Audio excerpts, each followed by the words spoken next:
Bem-vindos ao Café Garim, um podcast da Garim Multifamily Office com apoio da Câmara de Comércio Brasil-Canadá. Eu sou Elaine Pagani, CEO e sócia da Garim, conselheira da Câmara, onde também atuo como coordenadora da Comissão de Assuntos Econômicos.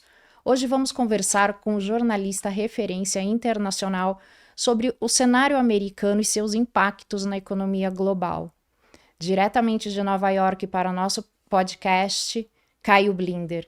Caio, muito obrigada pela sua presença.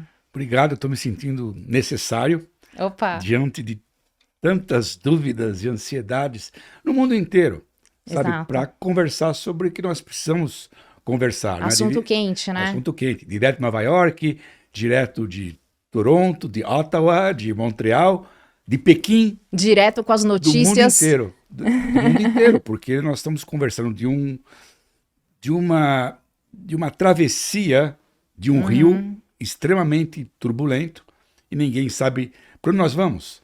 Então, a nossa ideia é, será que eu consigo remar um pouquinho nessas correntezas? Vamos tentar. E isso me lembra, inclusive, um comentário que você fez ontem sobre incertezas, que você disse que quem influencia o Trump é sempre a última pessoa com quem ele conversou. Com quem ele tem conversado ultimamente? Tem uma má notícia primeiro, eu não sou tão poderoso, eu não conversei com o Trump, porque eu acho que eu daria bons conselhos para colocar a casa em ordem. Mas, de fato, é essa situação, né? A piada desses dias nos Estados Unidos, né?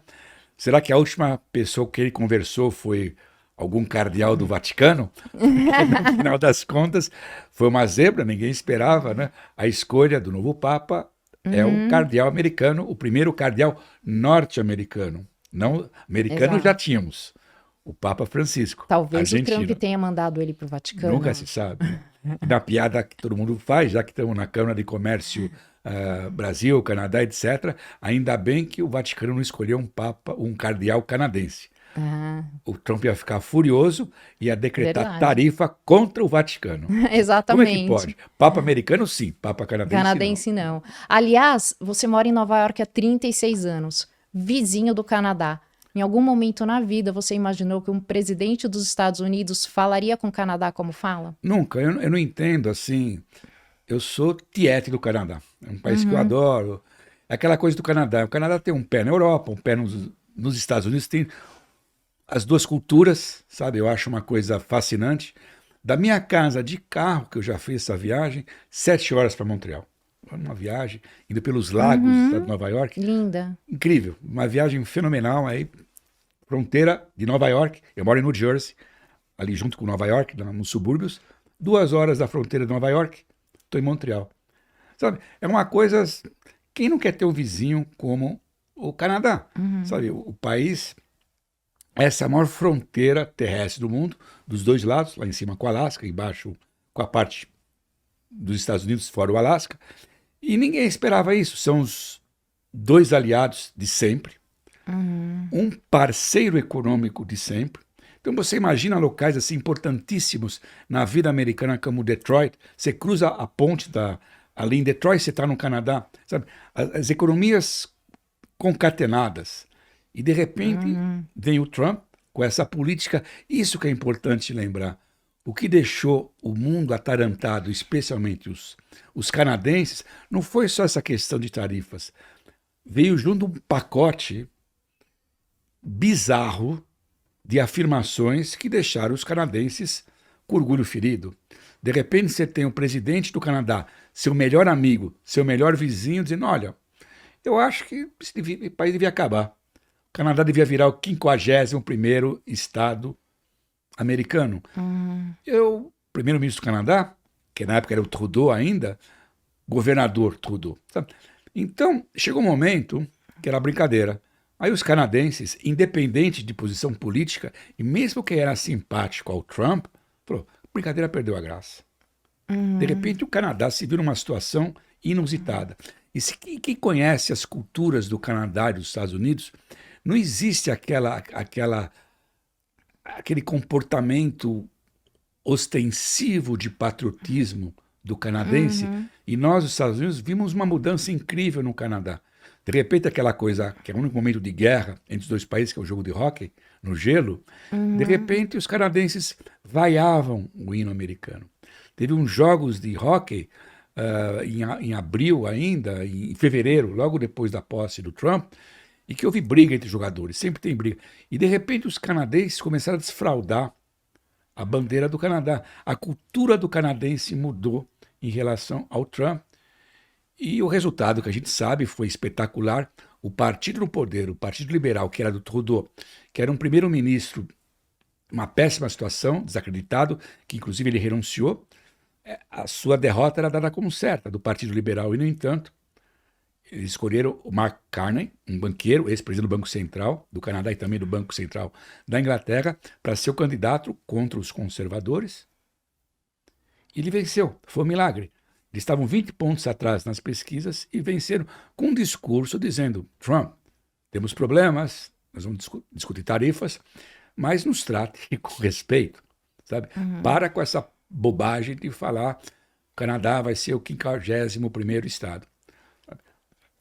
Carney ganha as eleições, primeira coisa que ele faz, ele vai no salão oval da Casa Branca, tem uma conversa aberta de bons vizinhos. Então, eu estou preocupado, mas eu acho que no final das contas vão ter que acertar os ponteiros. Imagine, o comércio anual entre os dois países é de $1 trilhão, como todo mundo sabe. Vocês estão mais ligados às relações Brasil-Canadá, mas eu acompanho mais Estados Unidos e Canadá. $1 trilhão de troca. Qual o maior destino das exportações americanas? Canadá. Então existe essa conexão, esse cordão umbilical que não pode ser cortado entre os dois países. E nas cadeias produtivas, indústria automobilística, por exemplo. E ao longo da conversa eu vou falar de coisas incríveis, né? O único que os canadenses adoram passar férias e comprar propriedade na Flórida. A tradição dos canadenses de Quebec e de Ontário é ir lá para baixo, para a Flórida. Eles não estão se sentindo muito em casa hoje em dia. Sim. Isso tem que acabar. Eu quero essa aliança fenomenal, literalmente uma boa vizinhança entre canadenses e americanos. Mas você acha que essa tensão entre os países pode ser consequência de uma mudança estratégica ou é, de fato, um reflexo do perfil pessoal do Trump? Eu acho que tem as duas coisas. O Trump ele acelerou algumas tendências de desequilíbrios comerciais, desequilíbrios cambiais. Mas, no caso específico, por exemplo, do Canadá, não é uma coisa tão absurda o déficit entre os dois países, $60 bilhões no ano passado, a favor do Canadá. Mas há desequilíbrios, por exemplo, no caso do caso da China, a China exporta demais para os Estados Unidos. Mas ele tem o impulso dele, a gente sabe, o Trump é obcecado por tarifas. Ele já era assim nos anos 80, quando ele era apenas um empresário meio excêntrico, construía hotel, quebrava cassinos, né? Ele era o personagem de tabloides, com os escândalos da vida pessoal dele e tal. Ele estava obcecado na época com o Japão.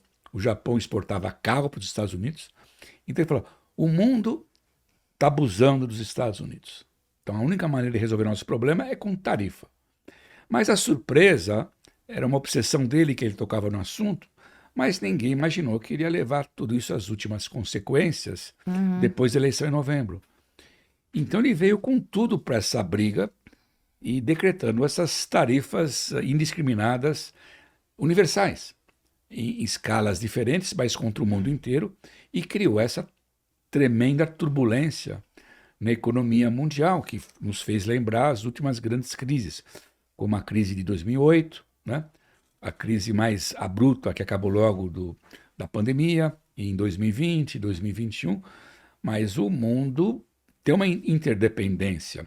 Você tem que corrigir, negociar, talvez, alguns desequilíbrios, mas não dessa maneira intempestiva e unilateral, que exige agora negociações diretas de cada país com o Trump. Agora, já que estamos nessa Câmara de Comércio que envolve o Canadá, por exemplo, você pega qualquer país e fala, nós não podemos depender tanto dos Estados Unidos como parceiro econômico e político como antes. Foi o que o Mark Carney disse logo depois de sua eleição no final de abril, como primeiro-ministro. Aquela relação que a gente tinha mudou. Então, os atores econômicos do mundo inteiro vão estar se ajustando a essa nova realidade. Então, você vê cada país buscando outras parcerias com outras partes do mundo. Então, de repente, agora a Grã-Bretanha resolveu fazer algum tipo de acerto comercial com os Estados Unidos. Ao mesmo tempo, ela fecha parcerias com a Índia. Nós estamos vendo coisas incríveis do Canadá se aproximando cada vez mais da Europa para Você diminuir acha que sua tem uma dependência. intenção do Canadá pertencer à É um União plano a longo... Europeia? Pode ser. Da UE, por que não? Sabe? Tudo está tão diferente, temos um Papa americano, Pois é. o Trump briga com o Canadá, por que não? Sabe, fazer realmente uma coisa transatlântica. Sim. Sabe, a gente tem essa discussão. Na verdade, de certa maneira, apesar de eles falarem com sotaque americano, mas eles são bilíngues, os canadenses, eles têm muito mais afinidade com o modelo social europeu, de welfare state, da Europa, do que do modelo muito mais de capitalismo selvagem dos Estados Unidos. Então, não seria o fim do mundo, um absurdo o Canadá se aproximar de alguma maneira, não só apenas economicamente, mas se fala inclusive de uma crescente parceria militar do Canadá com a Europa em questões de defesa. Isso vai acontecer. É uma coisa... A ordem mundial que existia, a ordem econômica, política, que vigorou desde o final da Segunda Guerra Mundial, ela está sendo desmantelada. Ela estava velhinha, estava ali, eu já falei isso alguma vez, de um botox, mas não esse bisturi tão agressivo do Trump. Então, o mundo está mudando. Indiretamente, ele está empurrando o Canadá, ou diretamente, ele está apoiando claro. o Canadá a ir por esse caminho, né? O Canadá acho que prefere ser muito mais ser membro da União Europeia do que ser 51º Estado americano. Sem E não tem dúvida. porquê. É uma outra cultura, é um outro país. Sabe, é uma coisa curiosa, né? A gente está acostumado no mundo inteiro, assim, aquela frase clássica, né? É economia estúpido, né? O que decide uma eleição é economia.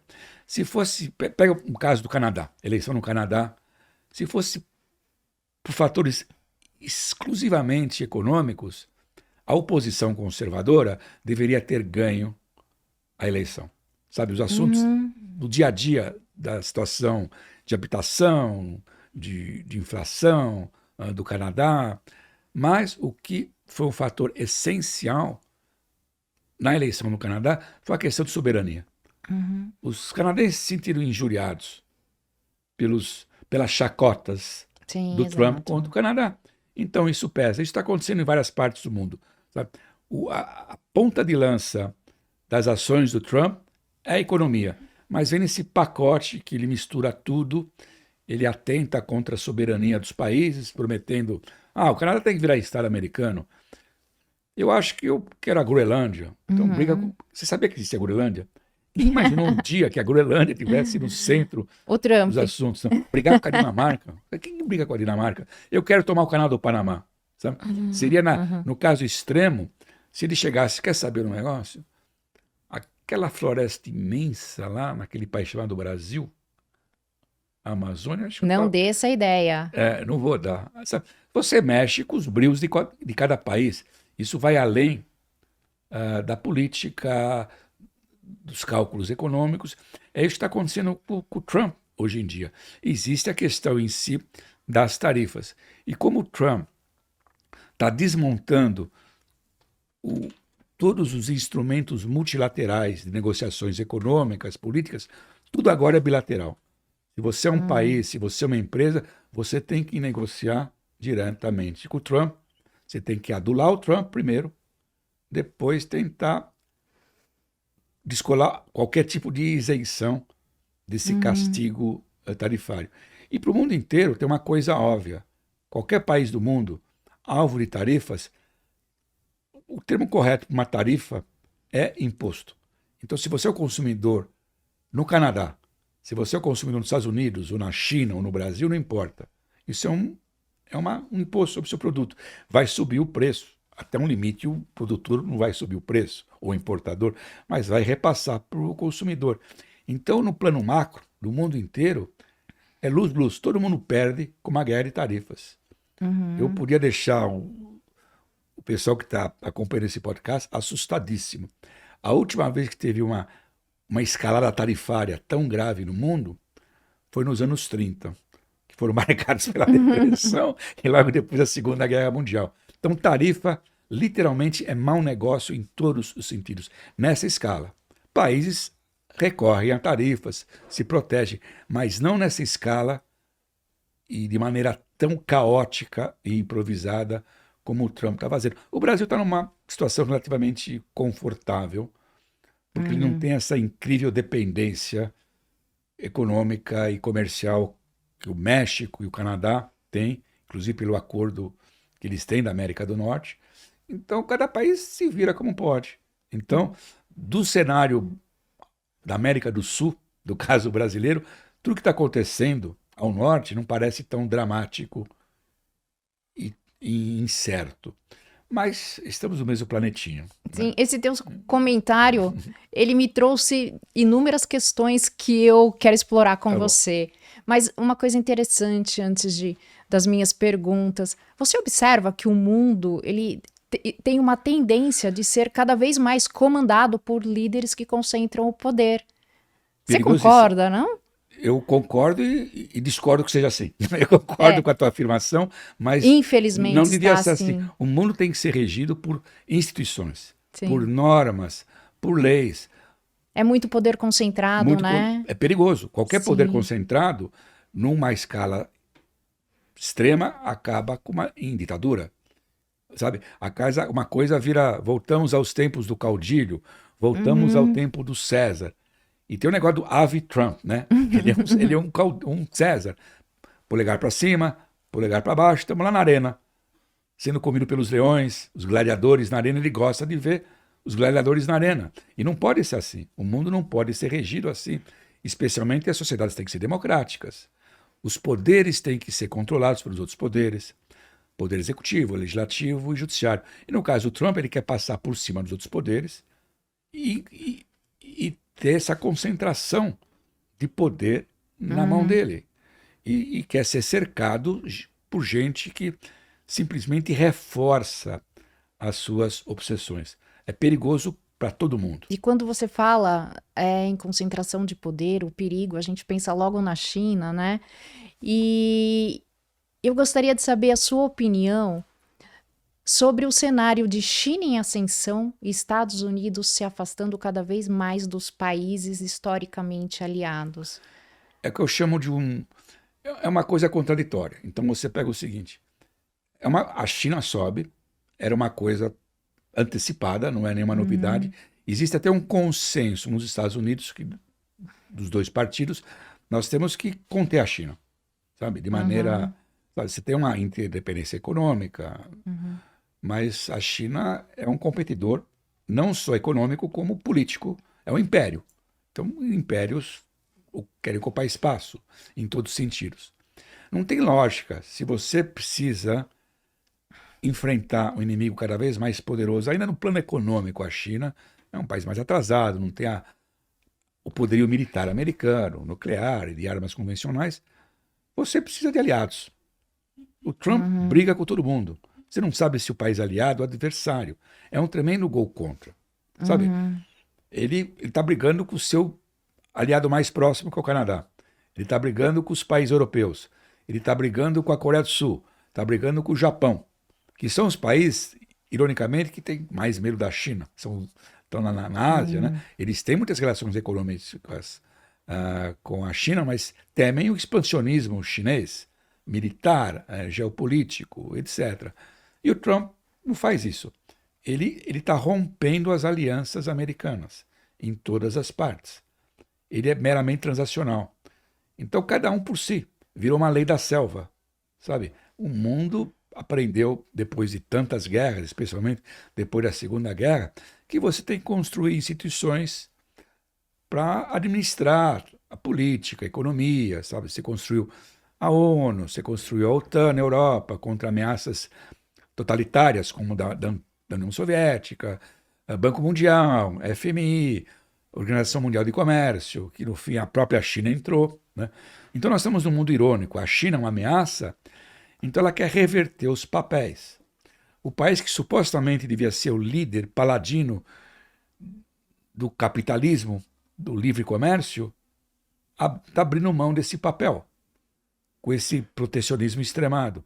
Então a China vai a campo, em todas as partes do mundo, dizendo: nós somos os paladinos do livre comércio. A ditadura chinesa comunista se diz paladina do livre comércio. É uma ironia.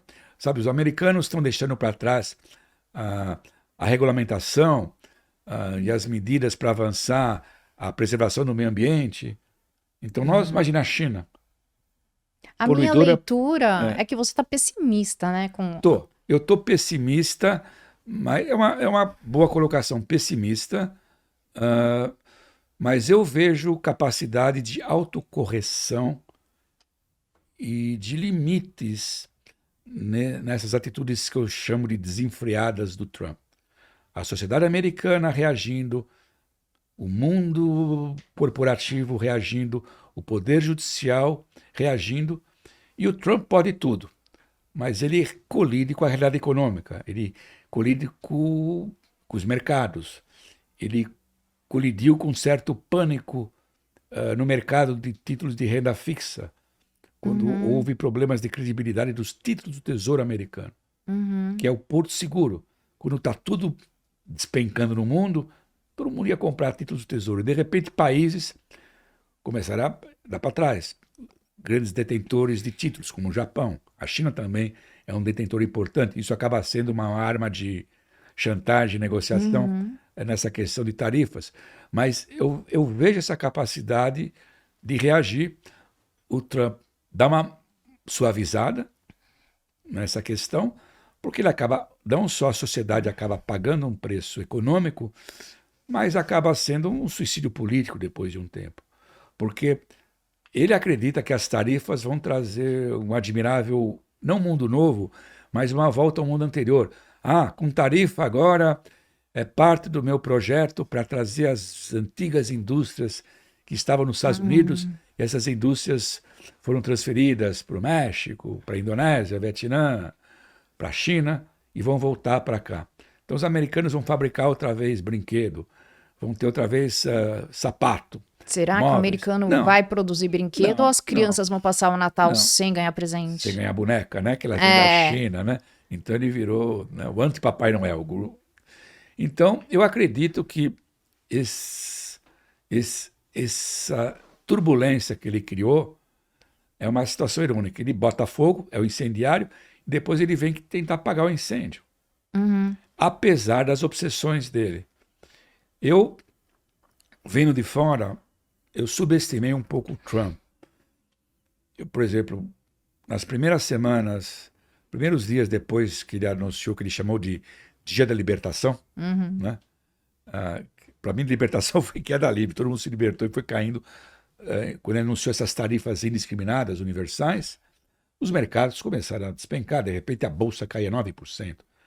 Turbulência, volátil, subia 9%, caía 9%, subia 9%, sabe, de um dia para o outro, um negócio maluco. Lembrou um pouco a 2008, né? A crise de 2008.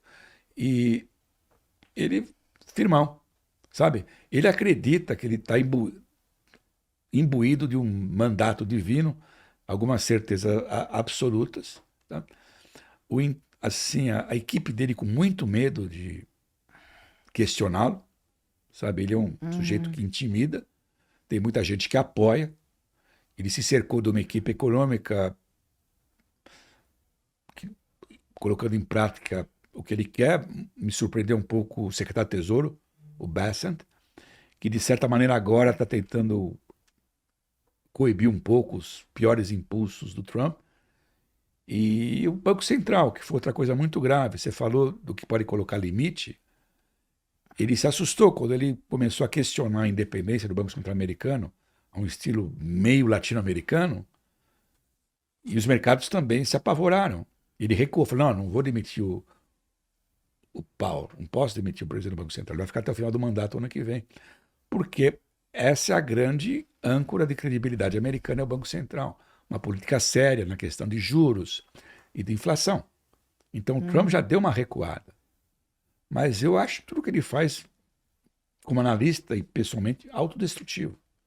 Não vai ser bom para os Estados Unidos nem para o resto do mundo. Eu quero pegar um gancho que você comentou algumas vezes sobre o mercado financeiro e o impacto, né, em bolsa, nos títulos. A gente vê o ouro subindo aproximadamente 30% no ano. Você acha que esse é o novo Porto Seguro ou é um momento de Eu incerteza? espero que seja só o momento. Eu não sou especialista, né? Não vou me aventurar aqui em áreas que eu não tenho familiaridade, mas isso só acontece em momentos de alta volatilidade, muita insegurança econômica. Não deveria ser o novo normal. Eu espero que não. Como é muito complicado, aí mistura tudo essa questão de cripto, que é uma área. Não vou entrar na parte técnica de cripto, mas esse incrível conflito de interesses. A família Trump negociando cripto, Exato. ganhando dinheiro com o Que fez, cripto. que fez que acontecesse uma queda, uma alta importante, Claro, né? não devia. E ganhando. Você pega, saíram uns números agora, 40% da fortuna da família Trump é cripto. Porque todo mundo quer entrar nessa jogada. O Trump virou um garoto propaganda Exato. de moedas cripto, a mulher dele. Então, ele faz negócio com o país do Golfo Pérsico. Nada disso devia acontecer. Sabe? Você não espera isso de uma economia como a dos Estados Unidos, de uma sociedade, de um sistema político. Virou uma coisa meio República de Banana, que não devia acontecer. Exato. A Garim já está precificando uma recessão. Como é que você está vendo isso? Havia certeza absoluta semanas atrás, continua, eu acho que Garim está correta. Não estou fazendo um merchandising da Garim aqui, mas está correta, porque esse é o cenário. Mesmo o próprio Trump, ele sinaliza que isso pode acontecer, mas ele coloca isso como uma dor necessária para depois para o prazer eterno, que seria esse novo modelo econômico de um país mais insular. Eu acredito que venha uma recessão e com alguns cenários mais fantasmagóricos. Você está preocupada comigo, né? Muito pessimista, né? Não, é assim. Estagflação, imagina. Se fala outra vez em estagflação. Exatamente, que é a pior inflação que É existe. o pior dos mundos. Exato, que até uma potência como os Estados Unidos vai ter Imagina muita tempestade dificuldade em perfeita, sair. que você não vivia isso há muito tempo nos Estados Unidos. Sabe? Porque a Então, inflação por demanda, óbvio que ela é ruim, mas você tem ferramentas para ajustar. Agora, uma estagflação, como você faz? Né? Inflação por preços altos e sem demanda. porque o Banco Central Americano está no pior dos mundos agora. Para que lado que ele vai? Trabalhar em cima da inflação ou, de alguma maneira, impedir um alto desemprego? Mas você acha que o Brasil pode se beneficiar de alguma forma com a recessão americana? Todo mundo, aí que está. Em termos setoriais, todo mundo pode ganhar e perder uma situação nova. Sabe? Todo mundo faz, sabe, coisas meio óbvias. Sabe? O Brasil olha para a China. Todo mundo namora a China nessas horas, porque você precisa de um outro mercado. Que é uma coisa irônica que pode acontecer no mundo inteiro. Está todo mundo fazendo acordo agora. Ao largo dos Estados Unidos, acordos comerciais. Então, de repente, aí em torno, todo mundo tem acordo e baixa tarifa. Então, as trocas se tornam melhores para todo mundo. O mundo existe ainda, apesar do poderio americano, 25% do PIB mundial. Mas claro que o Brasil pode se beneficiar, e pela posição do Brasil, um país que não tem essa incrível visibilidade global, tem, exporta, faz isso, uma economia grande, mas não está tão exposta a esses momentos como agora. Claro, se tiver uma recessão global, é global. Ninguém escapa disso aí. Mas o Brasil vê algumas vantagens e passa a criar sabe? Imagina, se de repente o gigante americano se torna como um país emergente, né? Se comporta como uma potência emergente, então as potências emergentes podem tirar proveito disso. Ninguém vai fugir automaticamente, seja para comprar títulos do Tesouro Americano, para investir nos Estados Unidos, em função do que está acontecendo. Claro que o Brasil pode se beneficiar como qualquer outro país, mas, em termos globais, é uma perda para todo mundo. Guerra de tarifa é um mau negócio. Isso é uma lição elementar de economia. Certo. O mundo não cresceu, o mundo cresceu com menos barreiras. Pois é, e todo esse movimento, o impacto de inflação no bolso do americano é grave, exato. Porém, o brasileiro sabe viver com inflação, o americano não. Não Você sabe já está fazendo o seu estoque de alimentos? Ovo é muito caro ainda. O ovo continua o preço nas alturas nos Estados Unidos. Você não vivia esse temor de inflação? Olha como desde os anos 70, né? Quando o Paul Volcker teve que entrar no governo Carter, ainda quando a inflação 13, 14%, juros lá em cima, a economia está, sabe, precisou, desde então, uma coisa, eu moro nos Estados Unidos, eu sou um morador, eu sou um consumidor, já fui dono de casa própria, né? Agora eu vendi minha casa, tenho, etc. Inflação nunca foi uma coisa que me preocupou na vida, é a primeira Não vez que fazia me preocupou, parte da realidade, né? né? Não é, sabe, imagina, eu saí do Brasil nos anos 80, eu escapei, Mas sabe? aqui você não viveu aquele momento de inflação nas alturas que Vivi, viveu? ainda vivi, da época do Plano Cruzado, Sim. hiperinflação dos anos 80. Foi por isso que você foi embora? Não fui embora por causa disso, eu fui porque eu queria estudar, queria trabalhar, viver nos Estados Unidos, já ter morado antes, foi uma opção pessoal. Verdade é que eu fui para ficar 4 anos, estou há 36. Nossa. Errei o plano. Mas eu não, eu não vivi o que vocês viveram. Eu Sim. me lembro com o fisco do Collor e tal, sabe? Exato. Mas agora estamos mais próximos, né? Mas A o que... realidade está Não, complicada para todo mundo. Exato, mas assim, eu observo inúmeros pontos de preocupação, como para o americano a inflação e para o imigrante a questão da deportação. Que coisa curiosa, né? É interessante que você falou, porque a essência americana, do sonho americano, que é uma terra de oportunidades. Uhum. É um país de imigrantes, sabe? Os avós do Trump vieram da Alemanha. Exato. Todo mundo veio de tudo quanto lugar. O Musk veio da África do Sul. Sabe? Você pega todo mundo, desde o trabalhador mais humilde, que trabalha com paisagismo, até os caras que criaram o Google, que eram imigrantes russos, sabe? Todo mundo veio de algum lugar. Veio da Índia, veio da América Latina, da Ásia, sabe? Não importa de onde você veio. Então, toda essa ambição, essa capacidade de empreender é uma coisa de imigrante. É um país de imigrante. Não é à toa que aqui a Estátua da Liberdade, todos os filmes que você vê da Estátua da Liberdade, está recebendo, acolhendo quando chegavam os Geralmente navios. quem constrói um país é um imigrante, Evidente, né? sabe? Então, uma coisa que parece até anti-americana. Claro que qualquer país tem altos e baixos. A porta fecha, às vezes, quando tem um excesso, muito imigrante ilegal. Os Estados Unidos tiveram fases. Uma época era mais fácil migrar, outra vez não. Tinha racismo e imigração, proibiram o chinês de vir em 1924. Mas é um país de imigrantes, dessa incrível diversidade, né? Então existe, de certa maneira, uma reação da sociedade à mudança. Isso ajuda a explicar um pouco o Trump. Além do problema de excessos que nós tivemos da fronteira, aí ele esticou a corda, que nós estamos vendo agora, com uma crueldade e um arbítrio, como se diz antigamente, ao arrepio da lei. É Na questão de inconstitucional libertações. isso que ele está Claro, fazendo. claro. Você não pode, qualquer pessoa, não importa se você é um traficante, se você é uma pessoa exemplar, todo mundo tem direito à lei. E hoje o imigrante sai de casa, não sabe se volta. Não é um imigrante. Você, eu, sabe? Você teve casos absurdos, assim. Estavam lá 2 turistas alemãs no Havaí. Foram presas porque não estavam Com passaporte. em dia. E gente está sendo deportada. E essa questão de um eventual impacto nos benefícios do Green Card? Eu acho que é uma possibilidade. Eu acho que Isso vai ser um impacto importante. importante. Você vai ter cada vez mais mudanças. Eu acho que o país com Trump é um país mais insular, mais desconfiado do outro, do estrangeiro, e cortar benefícios de quem não é cidadão pleno, sabe?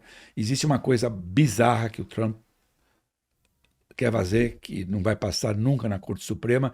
Ele quer mudar a Constituição, que é o seguinte: não importa se uma mãe é legal ou ilegal. Se teu filho nasce nos Estados Unidos, você tem o direito de cidadão, você é americano. Ele quer mudar essa lei, dizendo se a mãe ou o pai, os pais dessa criança estavam ilegalmente, essa criança não tem direito automático à cidadania. Isso é a 14ª emenda da Constituição. Só como que ele vai violar uma emenda da Constituição? Então ele levou o caso para a Corte Suprema.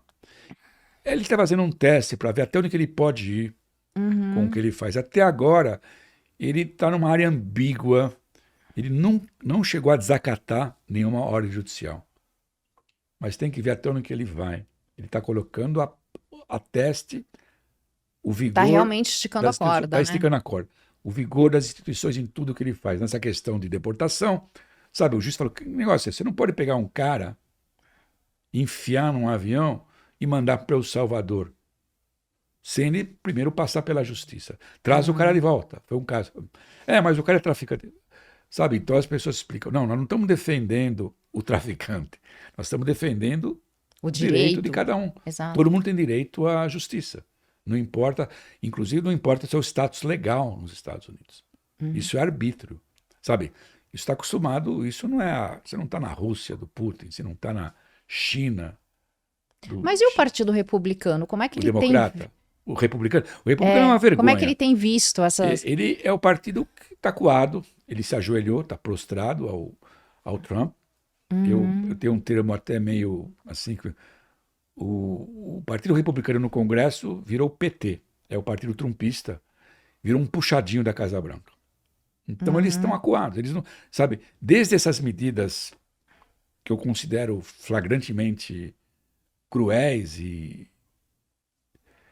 absurdas, como de deportação sem um devido processo legal, a tarifas. Sabe, são questões que o Congresso devia decidir. E a maioria republicana simplesmente está subjugada ao Trump. E é muito grave isso. É evidente que é grave. Mas é o grave. Congresso americano hoje ele está travado, né? Você acha que tem espaço para acordos? Não, o Congresso está dividido, polarizado. Há uma exígua maioria republicana na Câmara e no Senado. Eles têm uma agenda que eles querem aprovar, que é a agenda do Trump. Aí envolve outras questões de querem estender corte de impostos, querem dar mais dinheiro para assegurar a fronteira. São medidas, tudo bem, você está no poder, você tem todas as medidas. Se você tem maioria, você aplica. Mas não nessas questões, de repente o partido que tradicionalmente era o arauto do livre comércio, abdicou disso e virou um partido protecionista.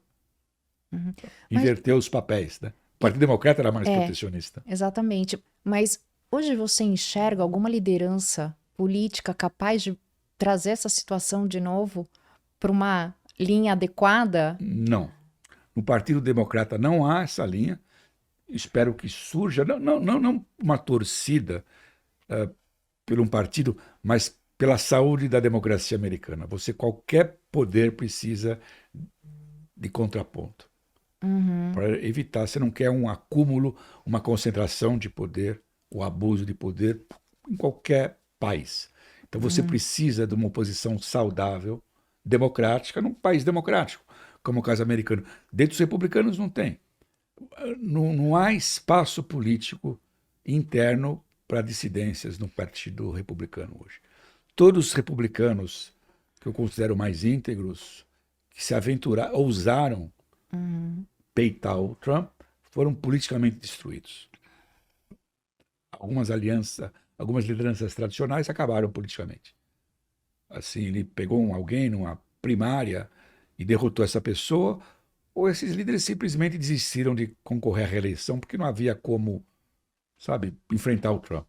É uma intimidação muito grande contra a sociedade civil do Congresso, essa situação. Ele tem apoio, sabe? Não quero tratar o Trump só como lobo mau. Ninguém vira lobo mau, sabe? Tem um espaço político, sabe? Os democratas estão pagando por políticas equivocadas, erradas, sabe? Excesso de identitarismo, negócio de identidade, diversidade, estão pagando, sabe? O Trump, o Biden errou, sabe? Querendo ser candidato à reeleição, sabe?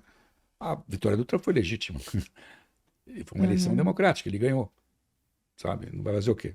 Agora você espera que no jogo pendular ele seja contido. Isso me lembra aquele ditado: em tempos instáveis, são necessários líderes igualmente instáveis. Mas não estamos, não sabe?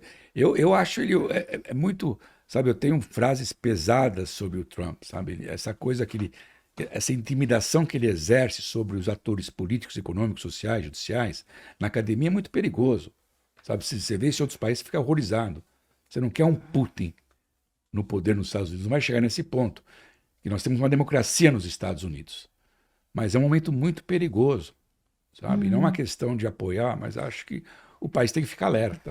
O país tem que ficar alerta e você pode também, depois do momento, se a situação econômica complicar, sabe?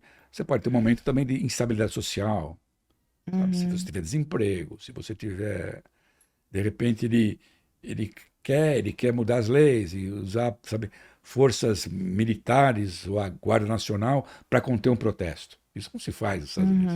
O único papel do exército nos Estados Unidos é defender a segurança nacional, não dentro do país. Não, o papel do exército não é reprimir um protesto. Você não quer. Ele gostaria de fazer isso, ele tem essa visão caudilho, sabe, líder autoritário, sabe, o sonho dele é ser um homem forte no poder. Então tudo isso é um momento muito perigoso, sabe? Tem gente que acha que essa visão um pouco histérica, alarmista, mas não. Existe, ele governa pelo medo e pelo carisma. Ele é muito carismático, sabe? Ele é um excelente comunicador, senão não teria sido eleito Sim. 2 vezes. Mas quando a gente analisa em um cenário quem ganha e quem perde, numa situação dessa ninguém ganha, né? Não, claro que não. Mas ele acha que está ganhando. E para ele tem que ganhar sozinho, ele tem que ganhar tudo, sabe? Sem concessões, sabe? Ele acha que tem que ser tudo como ele quer, sabe? Então tem que ter compromissos. E nesse momento há muito pouco compromisso, sabe? E o que me deixa impressionado, você vê, é muito emblemática a nossa conversa. Tá? É uma conversa ampla, nós estamos discutindo o mundo, mas boa parte do papo é sobre o Trump. Por quê? Porque nós somos reféns do Trump. Porque hoje ele que suga comanda o oxigênio, mundo. ele suga oxigênio, sabe? Ele nos obriga, ele ocupa todo o espaço midiático, político, sabe? E está o dia inteiro falando sem parar, postando sem parar, e nós temos que tomar nota disso. Não tem como. Nós somos prisioneiros, reféns do Trump. Não tem mais notícia nova, né? Porque a notícia nova, meia hora depois, virou notícia Isso velha, aqui, né? Essa nossa conversa aqui, né? Nós temos que atualizar Tem que reciclar. cada 1 hora, né? Exatamente, então, exatamente. Foi tão engraçado, né? O dia da eleição, sabe? O conclave, finalmente, no segundo dia, escolheu o Papa, né? Aconteceu uma coisa milagrosa. O novo Papa foi manchete, não o Papa Trump. Né? O Papa Leão XIV, né? Porque ele, o Imperador sabe, Trump. Sabe, foi um consolo. Eu que sou jornalista, que sou assim, maníaco por notícia, de repente, até se entrar nos jornais, entra no site do Wall Street Journal, a manchete não era a tarifa, não era o Trump, não era o Banco Central, era o Papa. Sabe? Finalmente uma notícia que não envolva o Trump. De certa maneira, envolve, né? Porque isso o é Papa interessante, né? Porque você, diante desse cenário todo, você consegue ter uma leitura apenas profissional ou você sofre com isso? Não, eu não sofro, mas depende do contexto. Eu acho que você tem que, mesmo como jornalista, você tem que exprimir seus valores, assim, princípios, mas tentando manter uma isenção dos fatos e ver como eles estão, sabe? Então, por exemplo, você conversou comigo, você está muito pessimista. Eu estou pessimista porque eu estou fazendo uma leitura objetivamente pessimista da situação. Não porque eu gosto ou desgosto. Não, eu estou pessimista porque ele é malvado. Não é isso. Porque eu acho que ele está gerando desequilíbrios perigosos no sistema mundial, sistema econômico, político, judicial. Então tento ser isento no que eu estou falando. E muito importante tentar ver de onde veio esse fenômeno. De onde vem esse ressentimento que explica a vitória de um Trump? E para onde nós vamos? Sabe? Então, isso que devia, obviamente, nos preocupar. No momento que você tem pontos de tensão e instabilidade pipocando em todas as partes do mundo, sejam econômicos, sejam militares, geopolíticos, desde guerras horrorosas na Ucrânia, em Gaza. De repente, você tem que acordar de manhã, Índia e Paquistão estão brigando, dois países com arsenal nuclear. Você pode dormir hoje à noite, não fica com pesadelo. Não vai dormir pensando, meu Deus, e a Caxemira, que vai acontecer? Não precisa pensar, pensa na sua blusa, sua malha de Caxemira, não precisa pensar na Caxemira nos Himalaias. Mas é um mundo perigoso, é um mundo sempre perigoso. E imagine, não importa o que você faz na tua vida, como cidadão, como empresário, como investidor, ou como analista, sabe? Esse é o mundo que a gente vive. E como nós estamos expostos sem cessar à informação e desinformação, é tudo muito rápido, muito desnorteante. É muito difícil quando a gente não consegue ter uma noção do horizonte no longo prazo. Hoje a gente não consegue nem ter no curto prazo, né? Bom era no tempo do Napoleão, né? Quando você tem que... A batalha do Napoleão lá, e aí mandava um pombo correio. Você recebia a notícia dele, ia chegar, ou por tambor, né? Aqui é na hora, é tudo em cima dos fatos, sabe? Pois é. E tudo tem que ser checado, sabe? E um cara como o Trump não sai da mídia, sabe? Todo mundo entrou nesse jogo dele o dia inteiro. Tudo E que ele qualquer fala, post dele impacta tudo. o mundo. Tudo que ele faz, sabe? Ele de repente fala assim: o presidente do Banco Central americano, é um idiota. A bomba despenca, a bolsa despenca. Não, eu não vou demitir. A bolsa sobe. Sabe? Não podia ser essa gangorra em função dos caprichos, de post, sabe? Dos caracteres. Tudo em letra maiúscula que ele faz quando ele faz os posts. Não devia ser assim, mas é. É um mundo muito turbulento, com essa revolução, sabe, de internet, não sei o quê. A gente que atua no mercado financeiro, a gente recebe questionamentos diários, né? Vou mandar minha posição, eu fico aqui, qual o cenário, né? E o dólar? Se o dólar disparar, eu tô com meu dinheiro aqui. O contraponto é que a taxa de juros aqui ainda, a conta fecha você manter o dólar aqui, o dinheiro aqui por mais tempo, né? Mas hoje é uma dúvida do investidor que... Esse é o nosso mundo. É. E você tem que ter uma certa... Você chega um momento, sabe? Está se usando muito esse termo hoje em dia, são dois termos. Incerteza radical ou incerteza extrema. Quer dizer, os dois significam a mesma coisa? Não, mas são termos em voga. São termos em voga. E esse clima de incerteza, a ponto de você chega... Muitas empresas, elas expressam, elas projetam guidance. Eu não sei para onde vai. Como que eu vou saber? Sabe? Você está num mundo tão maluco, né? Que você não dá. De repente, você fala assim, pega uma empresa, eu estava vendo, eu não sabia desse número hoje, eu vi hoje. Qual é a maior importadora de carros dos Estados Unidos, do exterior? Não é a empresa, não é japonesa. A própria GM, metade dos carros da GM, uma empresa americana, são produzidos no exterior. Nossa. Então, ela é afetada pelas próprias... Quer dizer, a tarifa vai impactar, inclusive, a produção de carro.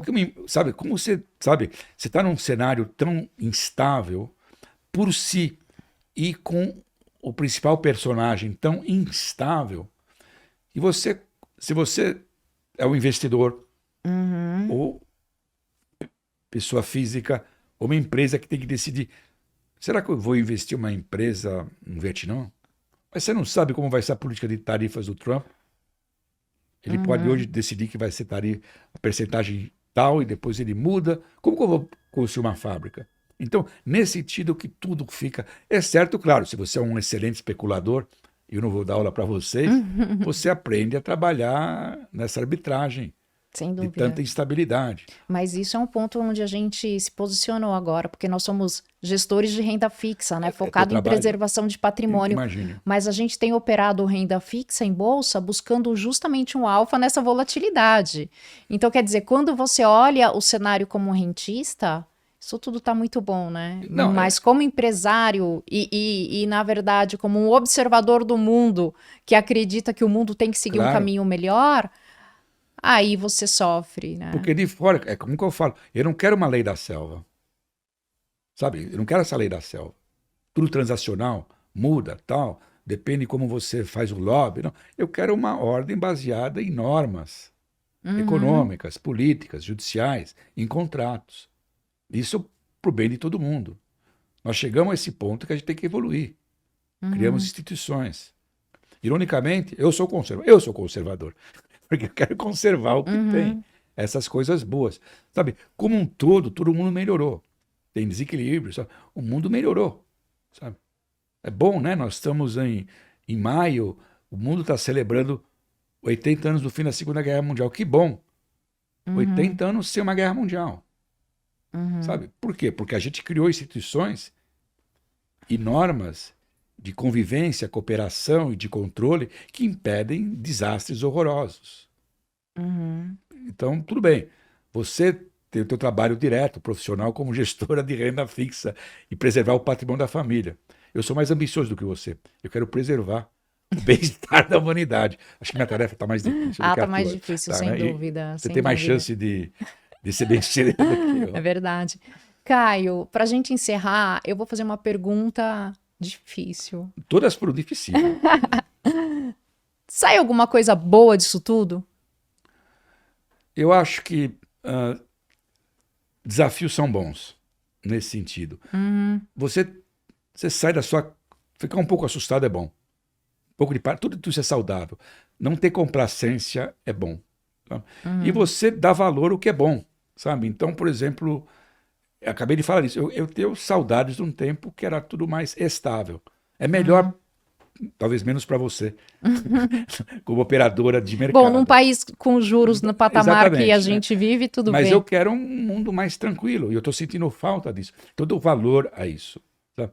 E não é uma questão de ser pessimista ou otimista, mas você saber quais as ferramentas que você tem que usar para analisar, para negociar em tudo que você faz. E tem isso, sabe? Então você não pode perder o pique nessas horas, porque perder o pique, isso é o derrotismo em tudo que você faz. Não pode desanimar. Não pode desanimar. Sabe? Você está preocupado, achar que está tudo pessimista, não, oh meu Deus, acabou, não é isso que eu estou dizendo. Ao contrário, você não pode ter o falso otimismo. Eu estou numa visão que eu considero, eu estou preocupado, sabe? Mas eu quero dormir hoje à noite, porque amanhã eu tenho que acordar outra vez bem para estar atento para ver o que vai E, se acontecer. possível, acordar bem numa Sabe? situação melhor, né? Nesse ponto, eu confesso que eu estou muito feliz com minhas opções profissionais. Desde criança eu queria ser jornalista. Assim, Mas você nunca achou que teria tanta notícia, né? não, de fato, é demais. É demais pro, sabe? Eu confesso, eu nunca vi coisas tão vertiginosas. Mais do que vertiginosas, sabe? Voltando ao começo da conversa, sabe? E os eventos que eu estou vendo, sabe? Eu nunca imaginei que um Trump fosse reeleito. Depois eu sabia que ele ia ser reeleito. A leitura que eu fazia política estava correta, ele ia ser reeleito, apesar de... Essa situação é bem similar com o Brasil, né? Ele ia ser, sabe? É o ponto de partida da nossa conversa. Sabe? Eu nunca imaginei que eu ia começar uma conversa falando sobre o Canadá. Porque o Canadá, tecnicamente, não é notícia. Porque aparentemente é um lugar tão tranquilo, mas não é. Sabe? Imagina, o Canadá eles estão assustados com o Trump. Se os canadenses estão assustados com o Trump, se os dinamarqueses estão assustados com o Trump, sabe? Então, esse é o mundo novo. É o termômetro, né? É o termômetro. Você sente isso, né? Sabe? Então, essa é a diferença. Né? Eu vou para a Flórida, eu tenho um apartamento na Flórida, e meus vizinhos canadenses querem vender suas propriedades. Tá Não quero mais ficar na Flórida. Eles estão preferindo fugir do Trump ao invés de ficar naquela praia e o sol. Imagine quando um canadense quer fugir do sol da Flórida. Nossa. É que a situação tá ruim literalmente mesmo. Infernal. Né? Não, exato. É pouca gente. Mas você sente, sabe? Uma coisa. É porque gera instabilidade, né? Você está acostumado, o teu vizinho, você passa férias na casa do vizinho, e de repente você não se sente bem recebido na casa do vizinho. Só porque você é americano, né? Cadê a minha câmera? Ali, né? Eu adoro o Canadá. País bacana. Adoro Montreal. Muito bem, Caio. Eu quero agradecer muito. Prazer Não foi só meu. pela sua presença, mas por essa análise tão clara e abrangente. Mas não foi colorida, né? Infelizmente. Espero que no próximo encontro você possa trazer um pouco uma mais de boa cor. ideia. Eu voltarei. Muito obrigada, Obrigado, Caio. Elaine. Obrigado a todos vocês. Até o próximo Café Garim.